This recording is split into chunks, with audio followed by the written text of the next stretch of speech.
Okay, in this video, I'm going to go over some problems relating to the mean value theorem. Before I do the problems, I thought I'd just briefly review the mean value theorem and what we can make of it. So what we're looking at is if we're looking at functions f that are continuous on a closed interval.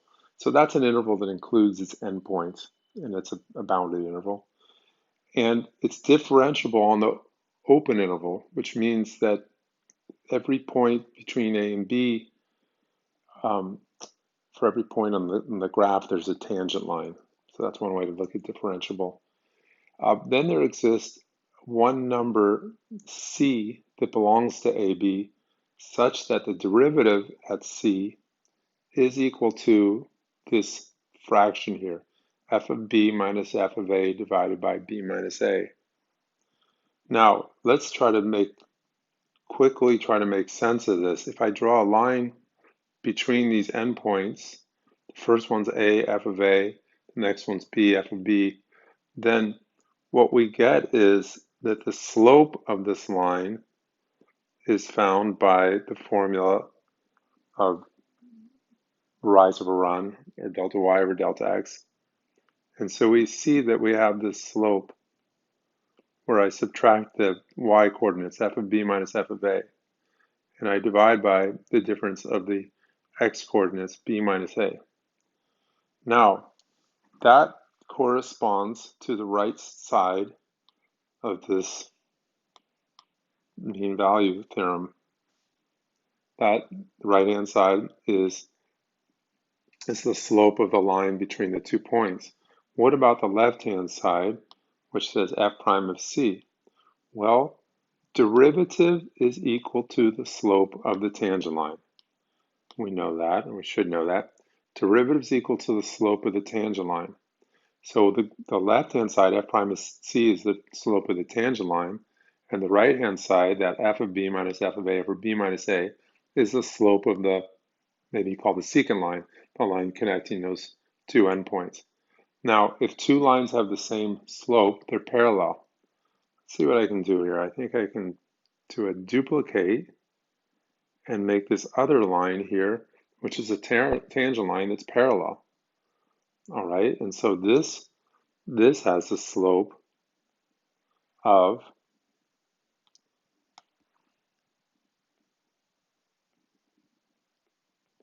f prime at that point of tangent C. I drew that line by using this iPad so that those are parallel, so that f prime of C is equal to f of B minus f of A over B minus A. And then I'm just going to sort of look at it, although that's probably the worst part of my presentation. I'll just try to look at it and figure out where that point of tangent C is, and that's C. Okay, so the mean value theorem says that this always happens, that there's always going to be a point where there is a tangent line parallel to this secant line.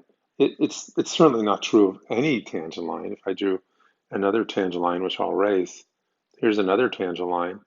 That tangent line is not parallel to the line connecting those two endpoints. So it's just that there is at least one point where that works. There's at least one point where that works, and that's C. And it also doesn't tell us that we can find C. Okay, so that's explanation, but at some point maybe we just want to do this.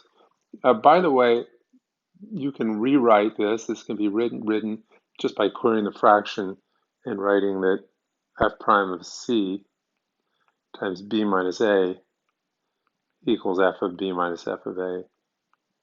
So a lot of times you'll see it that way. Or something, yeah, more or less. That sort of thing, except I made a little mistake, okay. And, all right. Now, let's go on to this exercise. This is from Openstax, right? So this is from the Openstax Calculus Volume 1, and that is available as open source, as an open source textbook at openstax.org. Access the future of education. Oh, that sounds good. Okay, the directions are a little bit changed from the directions in the book. This is number 162 from that chapter. Okay, we're going to verify that the hypothesis of the mean value satisfies the hypothesis. So the hypothesis is, maybe I'll put number 1, Roman numeral 1 maybe. F is continuous on the closed interval. And number 2, F is differentiable. That's just a little bit of memorization, or you look up the mean value theorem. Our interval AB is from 0 to 2. So you look that up and you get that. Why? Because F is a trig function. Trig functions are continuous on their domain. The domain of cosine 2 pi x is all real numbers. So it's continuous on their domain, differentiable on the domain. So therefore it will be continuous on a closed interval and open interval. All right, so that was not really that much, right? I just have to remember to do that.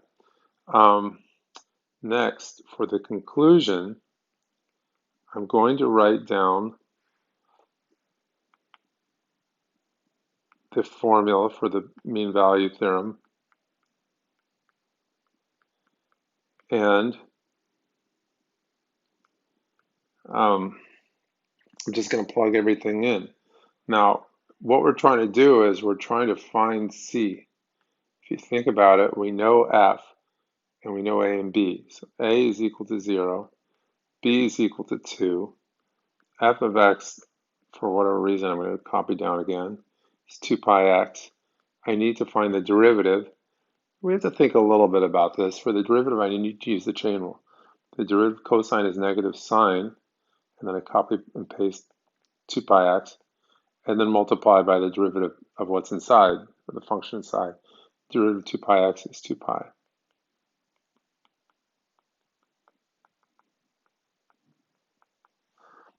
So let's then take the mean value theorem conclusion and fill in those things that we know. All right, so that I have f prime of c. Well, f prime of c, all right, so I don't know how clear I can make this. I'm looking at this right here. So f prime of c is going to be negative 2 pi sine of 2 pi c. Okay, so I'm replacing x by c when I write f prime of c. I don't know, let's put the dotted line. Okay, the arrow just means look this way or follow this way. Okay, f of b, I'm now going to put in, for f of b, I'm going to put in 2. So that's cosine 2 pi times 2 minus, and then f of a, I'm going to put a as 0. 2 minus 0. All right, I'm just putting everything in there. I know what f is, I know what f prime is, I know what a and b is. The only thing I don't know is c. So I get negative 2 pi sine 2 pi c, so I didn't do anything there at all. This is going to be cosine 4 pi minus cosine 0 over 2. And what do we get? Cosine 4 pi is the same thing as cosine 0, which is 1.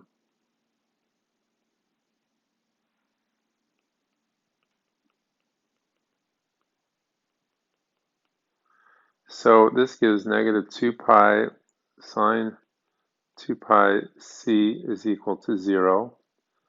So therefore, sine 2 pi c is equal to 0. Now, okay. The question then is, when is sine equal to 0? Well, let me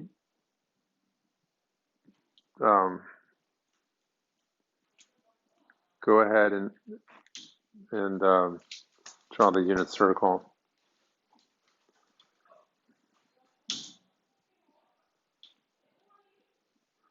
Okay, at 0 I have 1, 0, and at pi I have negative 1, 0.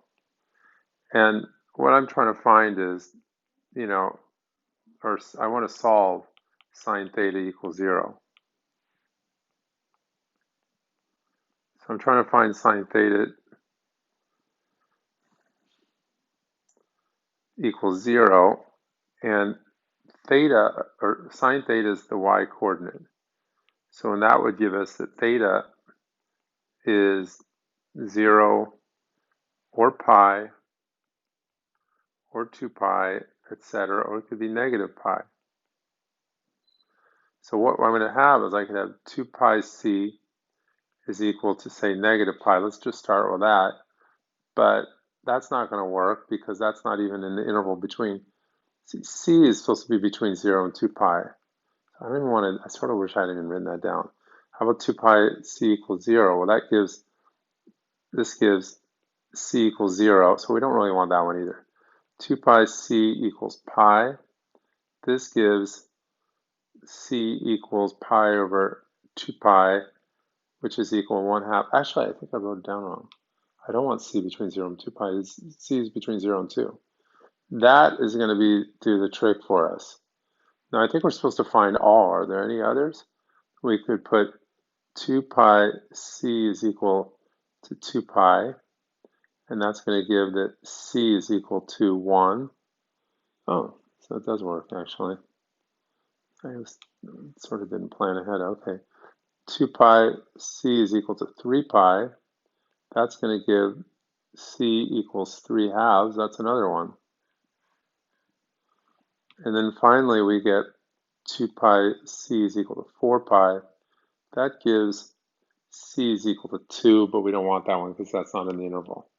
So our answers are, the answer is the values of c are 1/2, 1, 3/2. I sort of feel guilty I didn't do the top one. When I had 2 pi c equals negative pi, I just sort of thought that we could just ignore that, but I should write that out. But anyway, we don't use 0 and we don't use 2 because those aren't in the interval. So recall, from the very beginning, c is between 0 and 2 pi. So we get those guys there. Okay, so that's, I don't know, that was sort of a bit of work, actually, to do that. Alrighty, let's go on to one more problem and then close down the video, and it's this one. There's a corollary to the mean value theorem, which is actually quite important.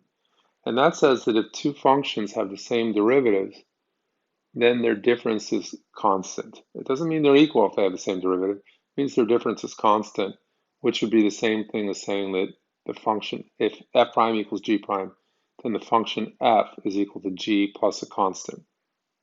We don't know what the constant is. But anyway, if f prime equals g prime, then f is equal to g plus a constant, or f minus g is equal to a constant. So on this example, we're trying to show, this is from Openstax Calculus Volume 1, we're trying to show that y equals secant squared x and y equals tangent squared x have the same derivative. All right, so let's just go ahead and do that. So if I have y equals secant x parentheses squared, I use the chain rule. So I have secant x squared, I wrote it a little differently to emphasize this chain rule. And I put 2 in the front, and then I raise it to the first power. And then I have secant x. Now on the side, let's write the d dx of secant x is secant x tan x, which is equivalent to tan x secant x. So you might see it that way also. So then I multiply by the derivative of what's inside. So this is equal to, so let's write it this way, d dx of secant squared x is equal to 2 secant squared x tan x. And over here, this is a formula. Now let's look at y equals tan squared x. Well, that I could write that as y equals parentheses tan x squared. And I'll use another formula, the derivative of tan x.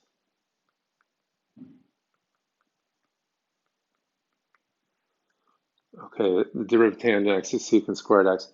And I use the chain rule. So I have 2 parentheses tan x, and I take the derivative of tan x, and that's secant squared x.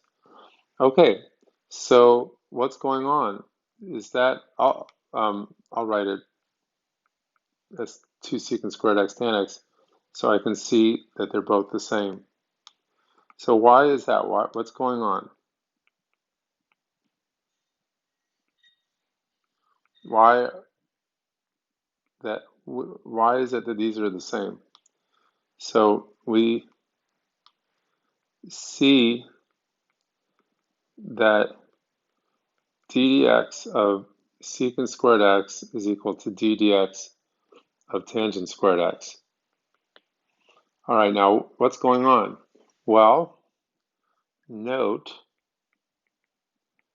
we should know, and let's just say we do know, that sine squared theta plus cosine squared theta is equal to 1. Should know that's true for all values of theta. So that's an identity, which means it works for all values of theta. And if I divide by cosine squared theta throughout, I'll still get an identity. It's true that there are some numbers of values of theta where you have something undefined because you're divided by cosine theta or cosine squared theta. So there are, you're restricting the domain a little. But otherwise, we get this new identity. And, well, so what is this saying? What does this tell us? This tells us exactly what the theorem says, is that if the two derivatives are equal to each other, that their difference is a constant. Okay, so we have d dx of tangent squared x equals d dx of secant squared x, and secant squared x minus tangent squared x is equal to 1. This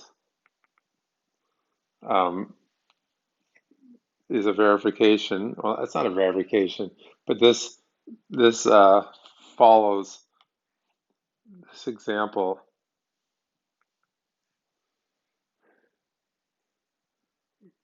Follows the corollary. Okay, what? Almost done. I can't think of a good word. It doesn't prove that the corollary is true. I'll say what I should say is the result of this example follows from the corollary. That's probably what I should say. If I can get this thing to do that.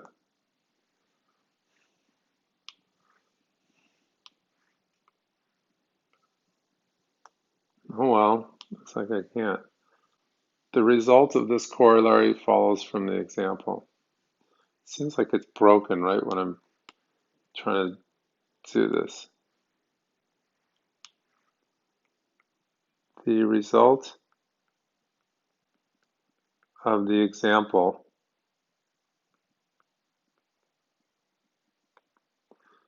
follows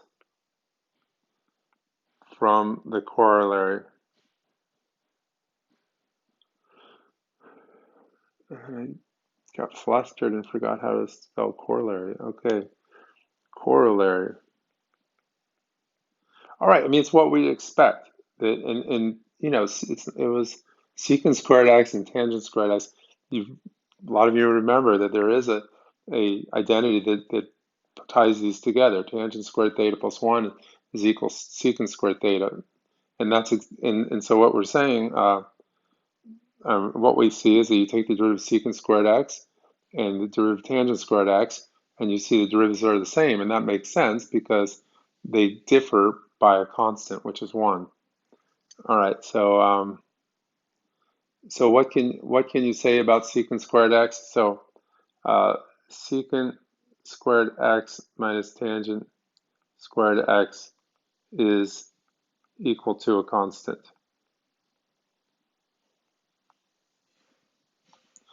Alrighty, so those are two examples that we went over that use the mean value theorem, and also we explained a bit, what the mean value theorem is.